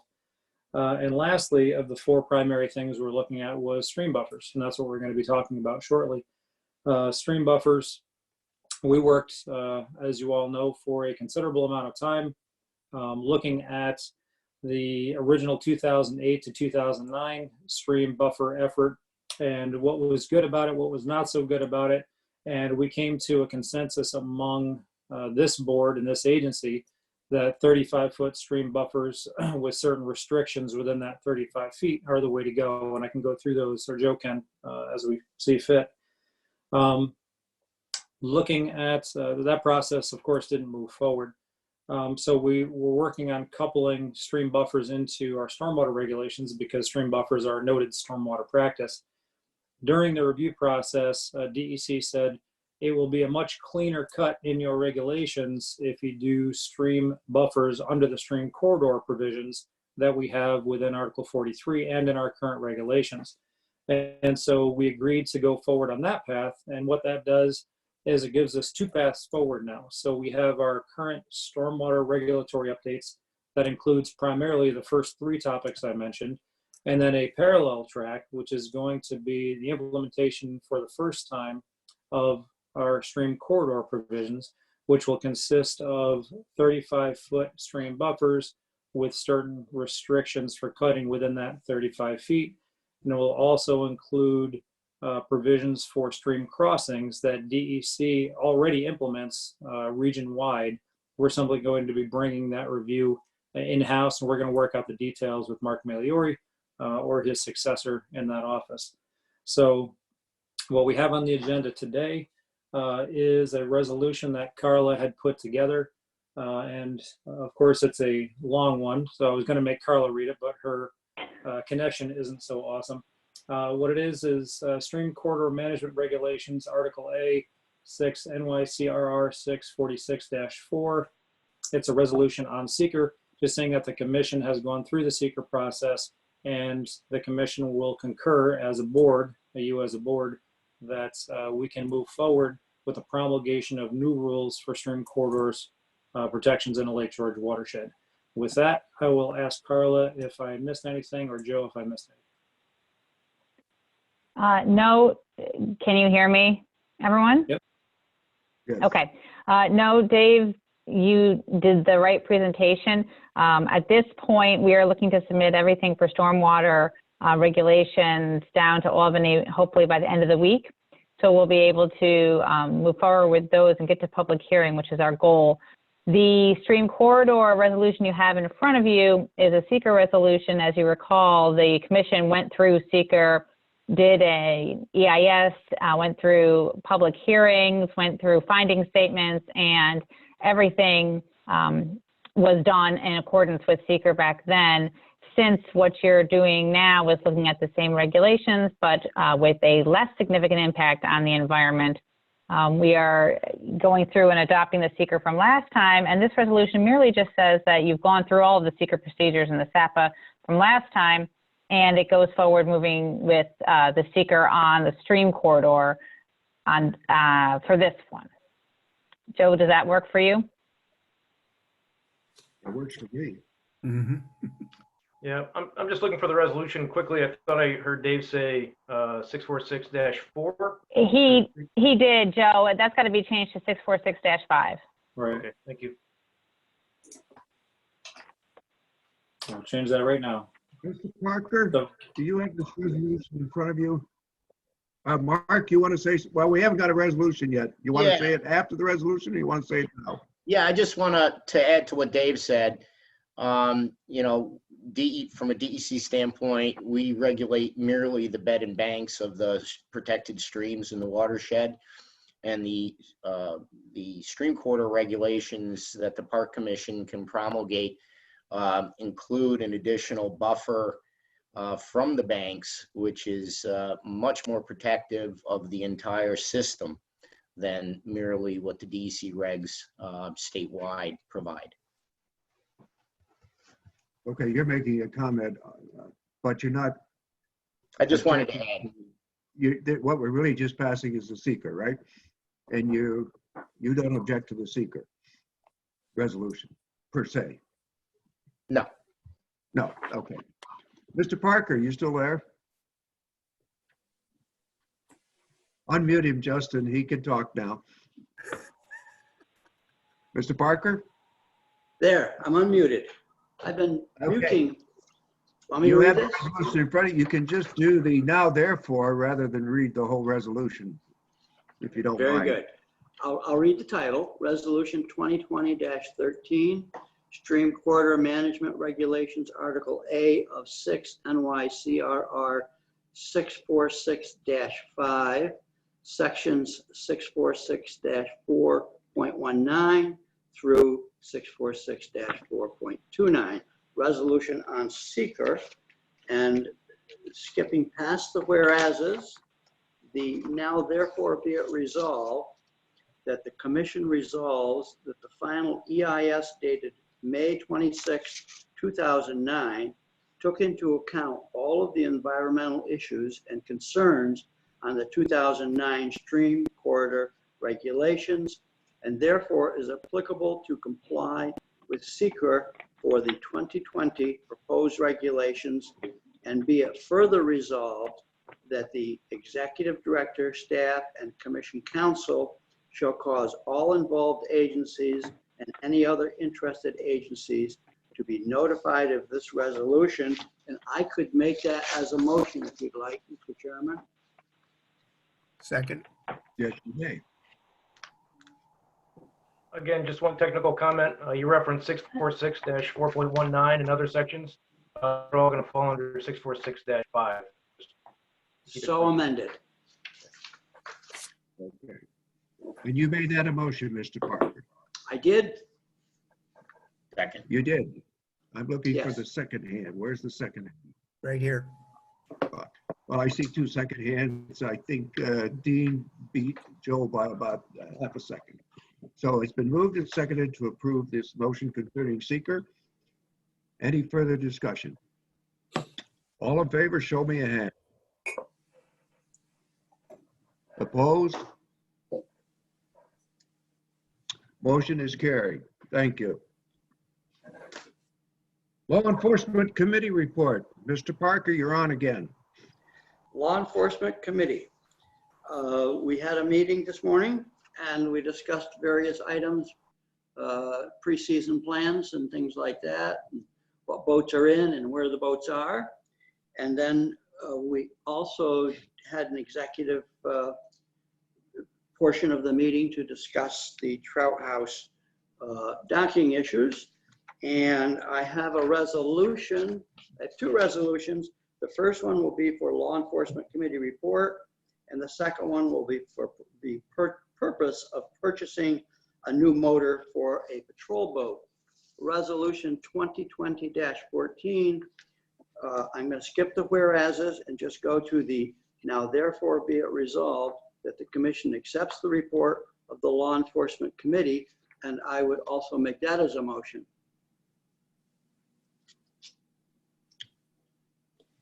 Looking for the I move second. that. You were first this time. Joe Stanek seconded.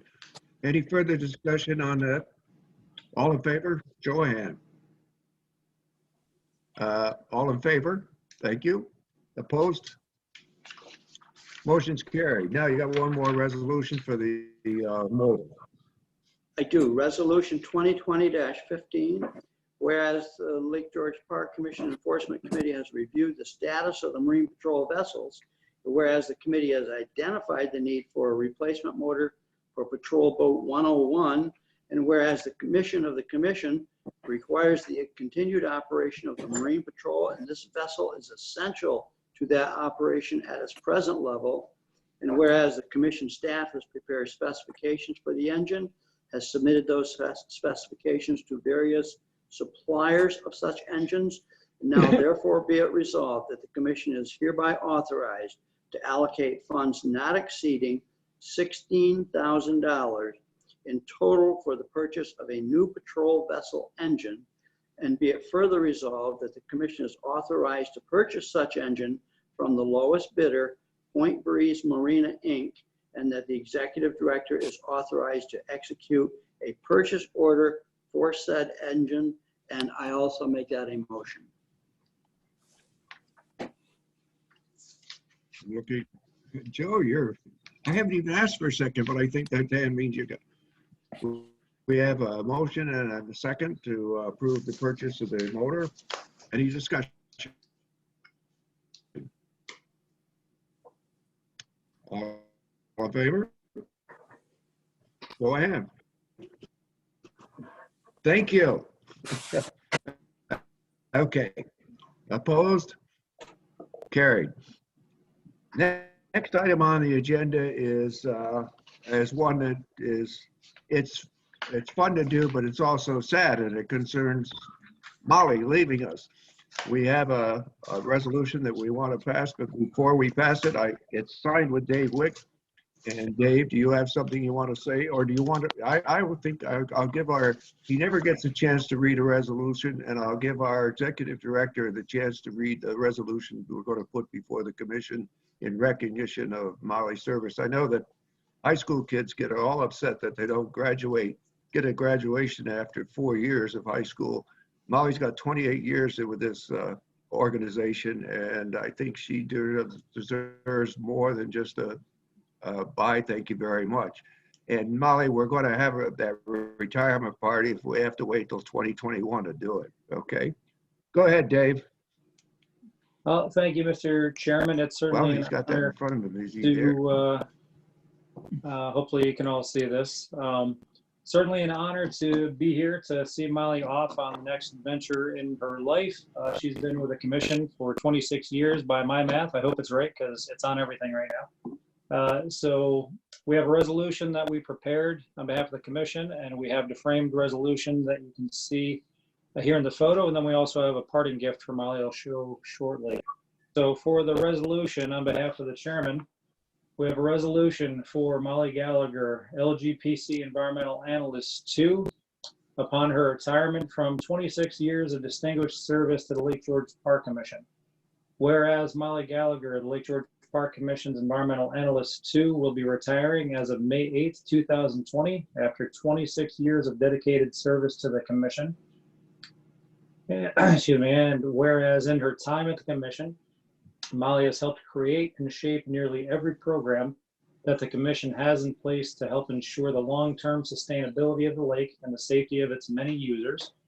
And whereas Molly began her service with the Commission in May of 1994 as an Environmental Analyst 1, working her way up to Analyst 2 in 2005, ultimately managing the Commission's regulatory program.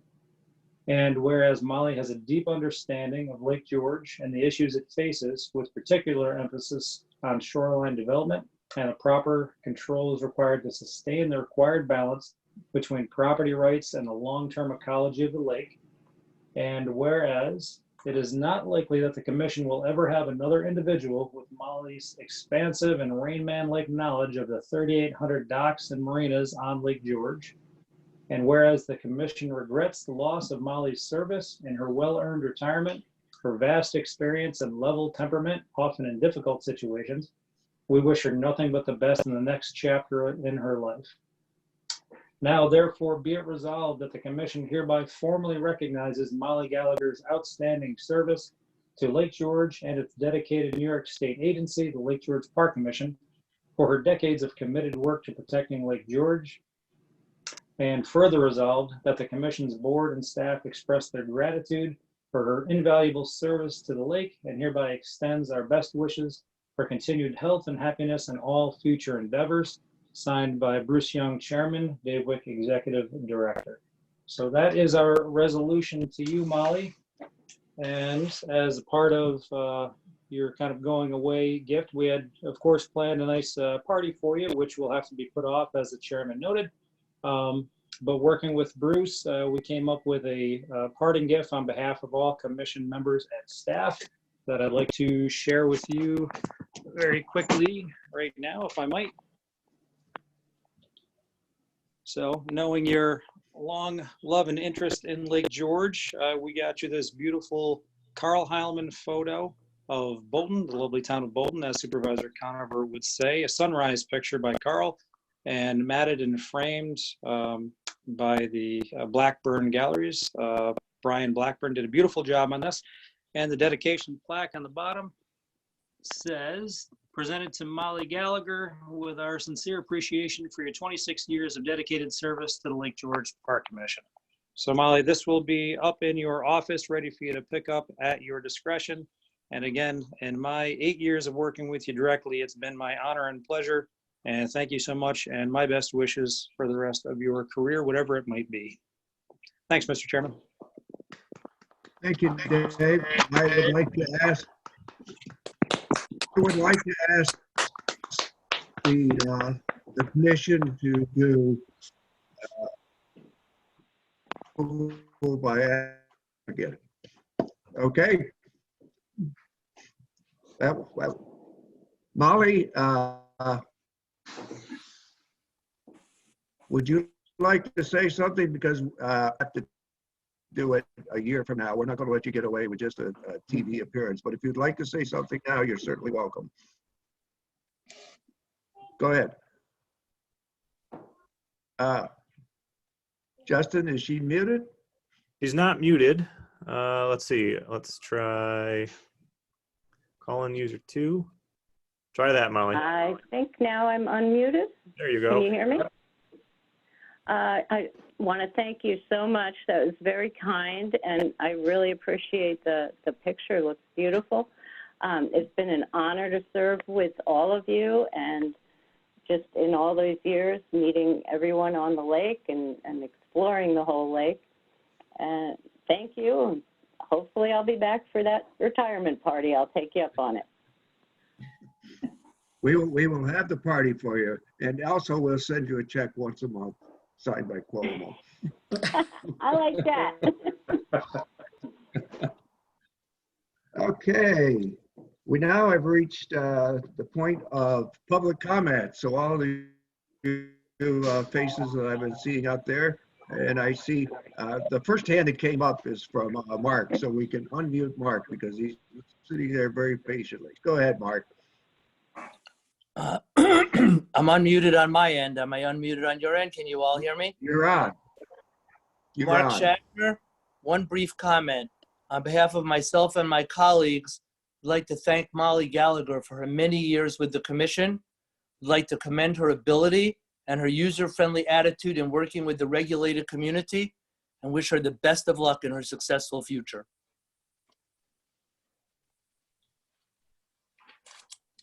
Very good. Thank you, Mark. Thank you for the opportunity. You're welcome, sir. Stay well. You all as well. I see the first hand that went up is Carol, and then Steve after that. Carol, and then up. Go ahead, Carol. You got to get unmuted first. There you go. I too want to There you go. congratulate Molly. She's been a wonderful person to work with and just a wonderful person. And so congratulations and very best of luck to you in the future. We'll hope we see you around. Thank you. We'll get Steve first, and I see you waving, Rosie. I'll get you. I'd like to, Go ahead, Steve. you guys, can you hear me okay? Gotcha. Good. Yep. I'd just like to thank Molly for all the work that she's done and help with the town of Hague and help with the lake. And we wish you a great future and best of luck for you going forward. And I have one other question, and when the inspections start, Rogers Rock is closed. How are we going to do the boats up here? So I can jump Justin? in quick, maybe Justin Okay. after. The inspection program, as everybody probably knows by now, we're going to be starting it on Thursday, July 21st. That will be in advance of Memorial Day. I've been back and forth with a few local elected officials about some of their concerns about the late start of our program. I believe we have a solid justification for what we're doing, and the fact that there's very low risk of invasive species transport at this time of year. I think we're doing pretty well. The mayor appreciated our thoughts and comments back. I'm not sure if Supervisor Stroh was still on. He shared those same concerns. As for Rogers Rock, I believe the DEC has indicated they won't be opening that facility until June 1st. I believe Justin can verify that. And I know that the town of Putnam supervisor, I was on the phone with him a couple of days ago.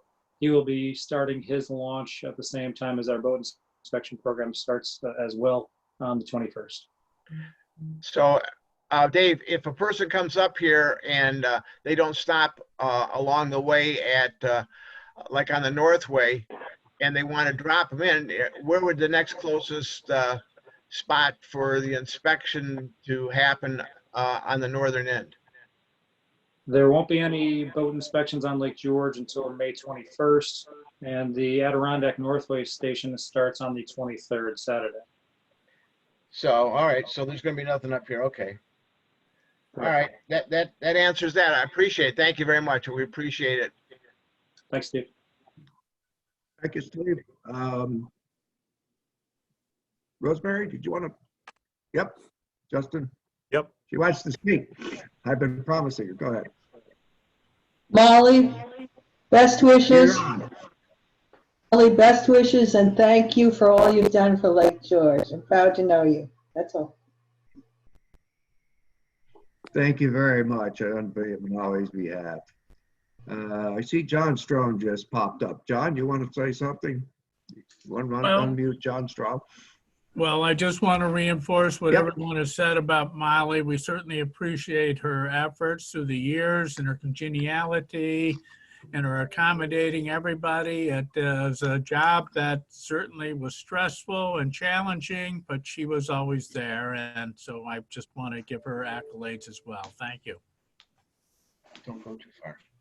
Thank you very much, John. I'm sure I keep answering for you, Molly, because I know the sound going back and forth, but I'm sure she appreciates it. I appreciate you coming on board to say thank you. Anyone else in the audience want a public comment? I don't see any. That means we're open for a motion to say goodbye. Don't move. I see Bill Mason made the motion to adjourn. Anybody else go to, and Mark seconded it. All in favor of adjournment? Joanne? Anybody that still wants to stay on? Okay, we are adjourned, and thank you very much, ladies and gentlemen, and please stay safe. Bye, guys. Bye-bye, everybody. Bye. See you later.